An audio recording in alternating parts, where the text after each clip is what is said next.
الفاتحة. بسم الله الرحمن الرحيم. الحمد لله رب العالمين الرحمن الرحيم مالك يوم الدين إياك نعبد وإياك نستعين اهدنا الصراط المستقيم صراط الذين أنعمت عليهم غير المغضوب عليهم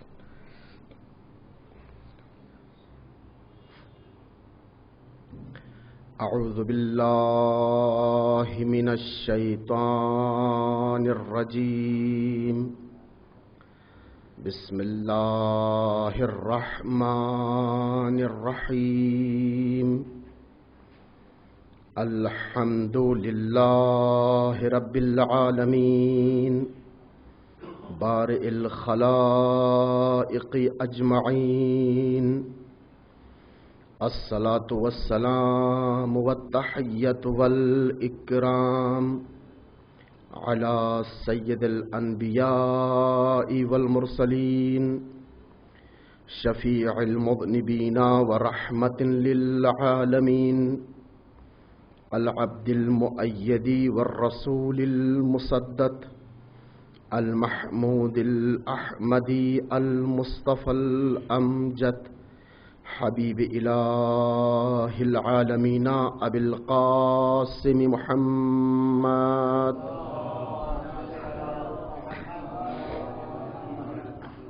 وعلى آله الطيبين الطاهرين المعصومين الميامين المنتجبين ولعنة الله على أعدائهم أجمعين من أول ظلمهم وعداوتهم إلى يوم الدين. أما بعد فقد قال الله تبارك وتعالى في كتابه المجيد وفرقانه الحميد وقوله الحق وهو أصدق القائلين. بسم الله الرحمن الرحيم.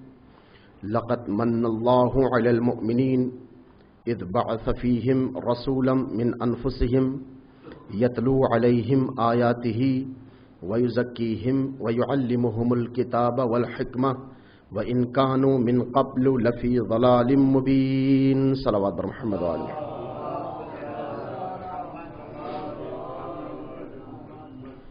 عزیزان گرامی قدر، عشرہ زینبیہ جس کی ابتدا تقریباً آج کی اس بابرکت مجلس سے ہو رہی ہے، جیسا کہ آج جناب محترم حجت الاسلام المسلمین علامہ شیخ مشرف صاحب نے خطبہ نماز جمعہ میں ارشاد فرمایا کہ جس طرح ایام اضحیٰ محرم الحرام کے پہلے عشرے کو جس ولولے کے ساتھ، جس جذبے کے ساتھ ہم مناتے ہیں، ہمیں چاہیے کہ عشرہ زینبیہ کو بھی اسی انداز میں، اسی محبت کے ساتھ، اسی عشق و الفت کے ساتھ منا لیں. لیکن بہت افسوس سے کہنا پڑتا ہے کہ ہمارے ہاں مجلسیں اس وقت رنگین ہوتی ہیں جب وہاں دسترخوان رنگین ہوتا ہے، لیکن جس وقت دسترخوان ناپید ہو جائے تو مجلسیں پھیکی پڑ جاتی ہیں. یہ صرف یہاں کا مسئلہ نہیں ہے، جگہ جگہ ایسا ہے. مگر ہم اس حقیقت کو درک نہیں کر پا رہے ہیں کہ یہی مجلسیں، یہی عزاداری ہمیں جینے کا سلیقہ سکھاتی ہیں. اگر ہمارے پاس آج کچھ ہے تو وہ ان مجلسوں کی وجہ سے ہے. اگر اس دنیا میں ہمارا کوئی تشخص ہے، ہماری کوئی پہچان ہے، ہمارا کوئی مقام ہے تو انہی مجلسوں کی وجہ سے ہے، اسی عزاداری کی وجہ سے ہے. آج اگر باپ اور بیٹے میں تمیز ہے، ماں اور بیٹے میں فرق ہے، بھائی اور بہن میں تمیز ہے، تو انہی مجلسوں کی مرہون منت ہے. یہ مجلسیں ہمیں عزت نفس سکھاتی ہے، یہ مجلسیں ہمیں جینے کا سلیقہ بتاتی ہے، یہ مجلسیں ہمیں دنیا میں زندگی گزارنے کے اسالیب بتاتی ہیں، رموز زندگی بتاتی ہیں۔ ان مجلسوں کو زندہ رکھیں تاکہ ہم زندہ رہیں۔ یہ مجلسیں ہماری محتاج نہیں ہیں، ہم ان مجلسوں کے محتاج ہیں، ہم ان مجلسوں کے محتاج ہیں، کیونکہ یہ مجلسیں آباد ہیں۔ ہمیں اپنی بقا کے لیے، اپنے تشخص کے لیے، اپنی بلندی کے لیے ہمیں چاہیے کہ ہم ان مجلسوں میں شرکت کریں۔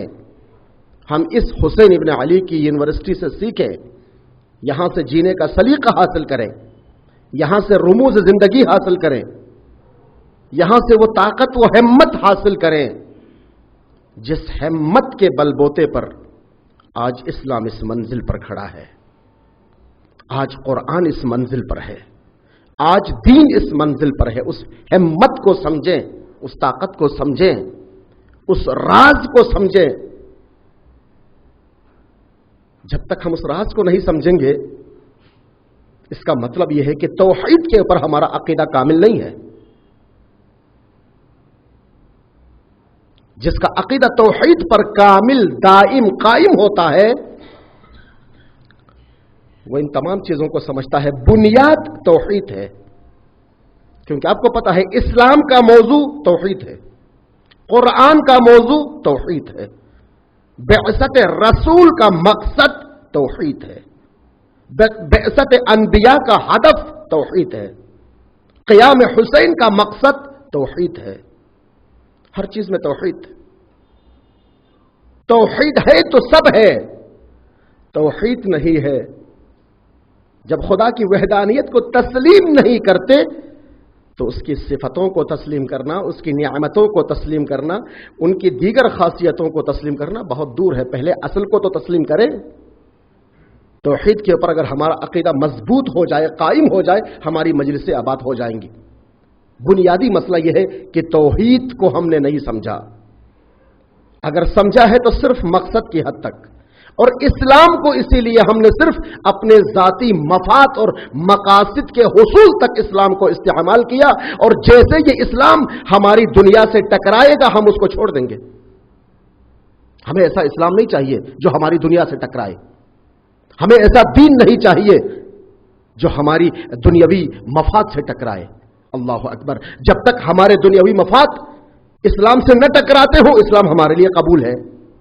فار ایگزامپل، ظہر کی نماز میں کوئی پریشانی نہیں ہے، کہا نہیں ہے کوئی مسئلہ نہیں، ہم جائیں گے پڑھ لیں گے۔ ظہر کی نماز پڑھ لی، عصر کی بھی پڑھ لی، چلے مغرب کی بھی پڑھ لیتے ہیں، اور عشاء کی بھی پڑھ لیتے ہیں، فجر کی نہیں بھائی نہیں پڑھیں گے۔ یہ جب تک دنیا سے اسلام نہیں ٹکراتا اس وقت تک قبول ہے، لیکن جس منزل پر اسلام دنیا سے ٹکرائے اسلام کو چھوڑ دیں گے، دنیا کو لے لیں گے۔ یہی ہوتا ہے، یہی ہوتا ہے۔ اس کی بنیادی وجہ کیا ہے؟ جتنے بھی اس کے اندر آپ تحقیق کریں گے، جتنا آپ آگے بڑھیں گے، آپ کو ایک ہی ہدف اور ایک ہی وجہ نظر آئے گی، اور وہ وجہ ہے توحید پر عقیدے کی کمزوری۔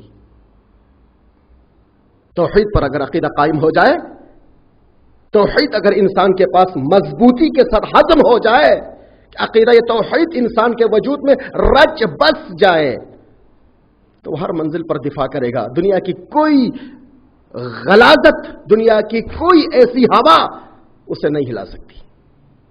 شرط یہ ہے کہ توحید کو سمجھے۔ جب توحید سمجھ میں آ جائے تو سب کچھ سمجھ میں آ جائے گا۔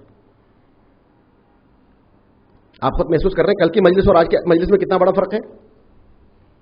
کل کی مجلس بھری پڑی تھی لیکن آج نہیں ہے۔ یعنی میں اس لیے عرض نہیں کر رہا ہوں کہ میرے سننے والے کم ہیں، نہیں، مجھے 2 سننے والے مل جائے بہت ہے۔ عالم بزرگوار یہاں تشریف فرمائے۔ ہمارا ہدف، ہمارا مقصد ایسا نہیں ہے۔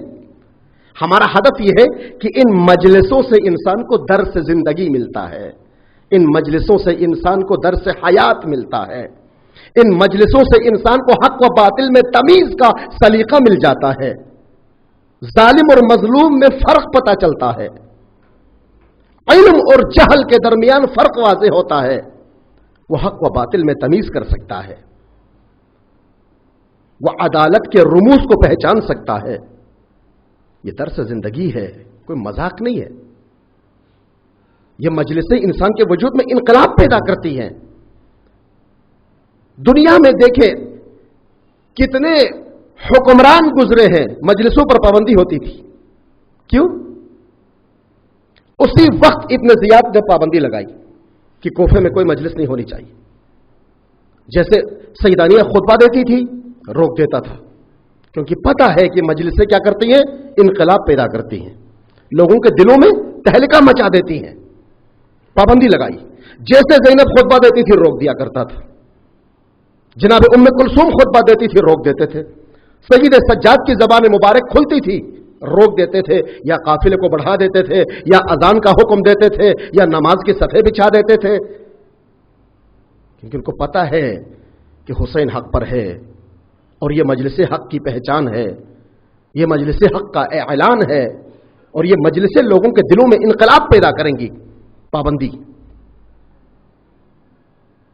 کتنے حکمران اس کے بعد گزرے، سب نے پابندی لگائی، کہا باقی کچھ بھی کرو، نماز پڑھو، روزہ رکھو، جو بھی کرنا، لیکن مجلس نہیں کرو۔ یہی فکر ایران کے شاہ میں بھی داخل ہو گئی کہ کچھ بھی کرو، نمازیں پڑھ سکتے ہو، روزے رکھ سکتے ہو، باقی اجتماعات کر سکتے ہو، لیکن مجلس نہیں کریں گے۔ وجہ یہ ہے کہ مجلس سے لوگوں میں انقلاب پیدا ہوتا ہے، ذہن بنتا ہے، کیونکہ فکر مجلس کے اندر فکر بنائی جاتی ہے، مجلس کے اندر پیغام دیا جاتا ہے، میسج دیا جاتا ہے کہ زینب کا میسج کیا ہے، حسین کا میسج کیا ہے، علی اکبر کا میسج کیا ہے۔ اس بزم عزا میں آ کر بیٹھیں گے تو پتا چلے گا کہ آج کے جوان کا کردار کیا ہے، آج کے ایک بوڑھے کا کردار کیا ہے۔ حبیب ابن مظاہر پر رونے سے مجلسیں پوری نہیں ہوتی، علی اکبر پر رونے سے مجلسیں پوری نہیں ہوتی، حضرت عباس پر رونے سے مجلسیں پوری نہیں ہوتی۔ آج کے بوڑھے کو سمجھنا چاہیے کہ اس زمانے کے بوڑھے حبیب ابن مظاہر نے اپنا کردار ادا کیا۔ آج کے دور میں اسلام میرے ہاتھ میں ہے اور میں نے اپنی ذمہ داری پوری کرنی ہے، میں آج کے زمانے کا حبیب ابن مظاہر ہوں۔ ہر ضعیف العمر کو سمجھنا چاہیے، ہر بوڑھے کو سمجھنا چاہیے کہ میں آج کے زمانے کا حبیب ہوں۔ اس زمانے کے حبیب نے اپنی ڈیوٹی انجام دی، ان کی جو رسپانسبلٹی بنتی تھی وہ انہوں نے کر دیا، آج میری کیا رسپانسبلٹی بنتی ہے؟ وہی اسلام آج بھی ہے۔ اس زمانے میں حبیب نے قربانی دی تو اسلام بچا، آج اگر ہم مجلس سے غائب رہیں گے تو اسلام کیسے بچے گا؟ آج ہماری زبان پر حق کا کلمہ نہیں آئے گا تو یہ اسلام کیسے بچے گا؟ اچھا، حق کا کلمہ آئے گا کیسے؟ جہاں سے حق کا کلمہ ملتا ہے وہاں ہم جاتے ہی نہیں، جہاں سے حق کا پیغام ملتا ہے وہاں ہم آتے ہی نہیں، ہم اس کو اتنا ہلکا لیتے ہیں، اتنا ہلکا لیتے ہیں کہ اونلی فار انجوائمنٹ، نعوذ باللہ من ذالک، اس کو اپنی زندگی کا عین مقصد و ہدف قرار نہیں دیتے، وہ اپنی زندگی کا ایک پارٹ، الگ ایک حصہ قرار دیا جاتا ہے۔ اس زمانے کے علی اکبر نے اپنا کردار ادا کیا، آج ہم بیٹھ کر علی اکبر پر روتے ہیں، کیوں؟ کیونکہ اس زمانے کے علی اکبر کا کردار آپ کو بہت پسند ہے، آپ کے اوپر احسان ہے علی اکبر کا، کیوں؟ کیونکہ علی اکبر نے دین بچایا، اسلام بچایا، قرآن بچایا، اپنی جوانی پیش کی، اسلام کو بچایا۔ اس لیے روتے ہیں، اس لیے محبت کرتے ہیں، اس لیے عشق کرتے ہیں، اس لیے مودت رکھتے ہیں علی اکبر سے، ہاں اس لیے محبت کرتے ہیں ہم علی اکبر سے۔ تو کیا بنتا ہے ہمارا وظیفہ اس دور میں کہ صرف علی اکبر پر روئے، ایک نوحہ پڑھے بس، ایک مرثیہ پڑھے ہو گئے کام پورا، حق ادا ہو گیا؟ نہیں، اس زمانے کے علی اکبر نے اپنی جوانی دے کر اسلام کو بچایا۔ آج کا جوان آج کے زمانے کا علی اکبر ہے۔ اگر علی اکبر کے نقش قدم پر چل کر میں اور آپ کھڑے ہو جائیں گے اسلام کے دفاع کے لیے، جتنے شکوک و شبہات داخل کیے جا رہے ہیں ان سے اسلام کو بچانے کے لیے اگر سینہ سپر ہو کر ہم تیار ہو جائیں، کھڑے ہو جائیں، تو ہم آج کے زمانے کے علی اکبر ہیں۔ ہم اسلام کو اسی طرح بچا سکتے ہیں جس طرح علی اکبر نے بچایا. یہ ہے ہماری ذمہ داری. عشق حسین و آل حسین کا مطلب یہی ہے. مجلس و ماتم سے ہمارا ربط رکھنے کا مفہوم یہی ہے کہ ہم کیسے بچائیں اس دین کو, اس اجتماع کو کیسے بچائیں. اول آدم سے لے کر خاتم تک سب کی ڈیوٹی یہی ہے. قرآن کیا کہتا ہے رسول کے بارے میں؟ لقد من اللہ علی المؤمنین. رب کائنات کا بہت بڑا احسان ہے مؤمنین پر. کسی جگہ پر منت کی بات خدا نے نہیں کی.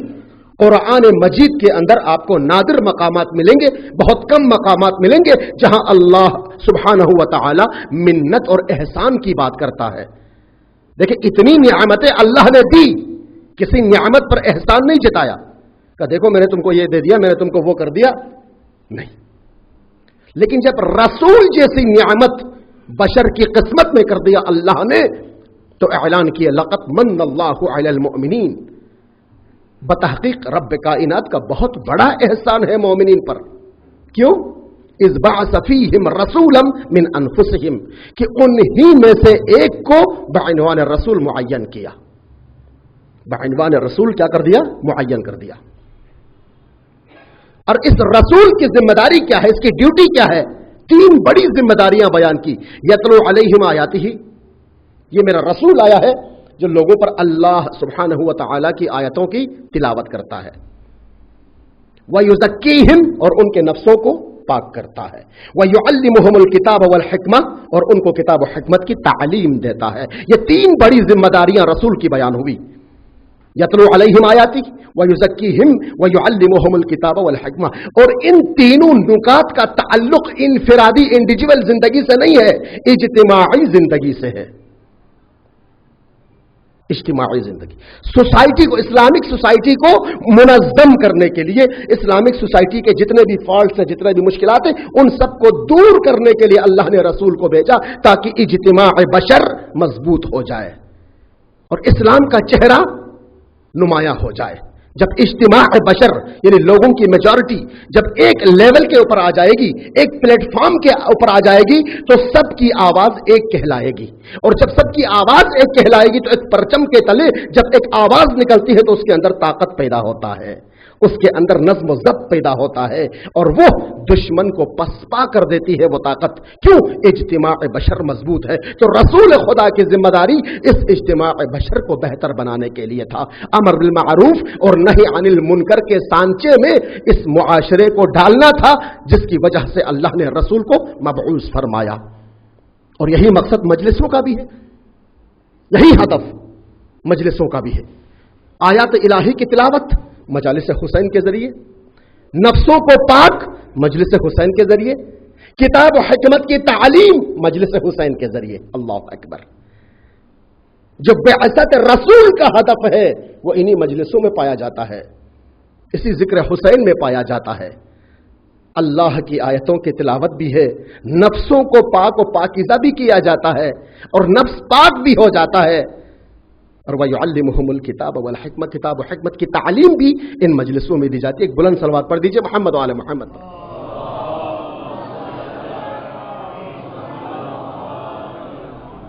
تو میرے عزیزوں, میرے بزرگوں, ہم میں سے ہر کسی کی کوشش ہونی چاہیے کہ ہم مجلسوں میں پابندی وقت سے شرکت کریں, درس حسینی سمجھ کر شرکت کریں, امام حسین کی یونیورسٹی سمجھ کر شرکت کریں, اور یہاں سے ہم نے کچھ لینا ہے, کچھ اخذ کرنا ہے.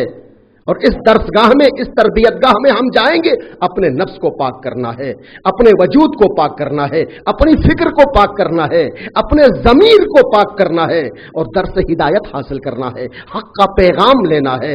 مظلوم کے اوپر ظالم کا کتنا ستم رہا, مظلوم اور ظالم میں فرق کو پہچاننا ہے. حق و باطل کس حد تک برسر پیکار رہے, اور حق کیا ہے باطل کیا ہے, انہی مجلسوں سے ہم نے حاصل کرنا ہے. یہ ساری چیزیں